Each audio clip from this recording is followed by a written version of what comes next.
Alors, la première chose, c'est que nous ne nous considérons pas comme plus comme un constructeur automobile, mais comme une vraie tech compagnie qui développe des services et des solutions de mobilité premium.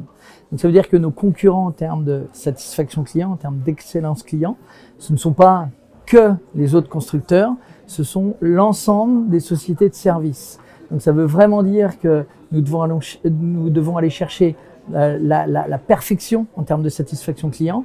Et en fait, notre objectif principal, c'est de faire de nos clients, non pas des clients satisfaits, mais d'en faire des ambassadeurs de nos marques, de nos produits et de nos services.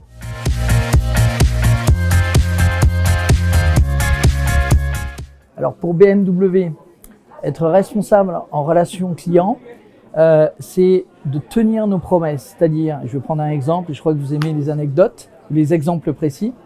Nous avons lancé la mobilité électrique en 2007, le concept de la mobilité électrique en 2007.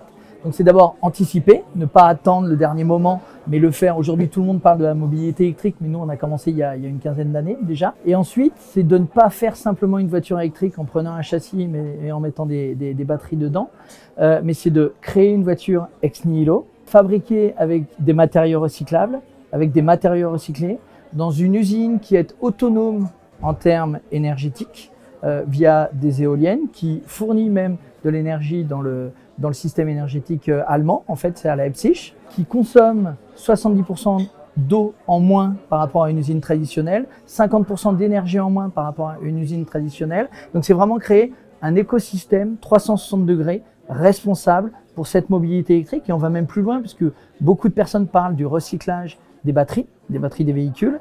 Et en fait, nous avons créé une ferme à côté de cette usine pour entreposer, en fait, pour y mettre et stocker les batteries, les vieilles batteries des véhicules et pour pouvoir stocker de l'énergie, pour pouvoir la réinjecter dans le réseau lorsqu'il manque d'énergie créée par les éoliennes.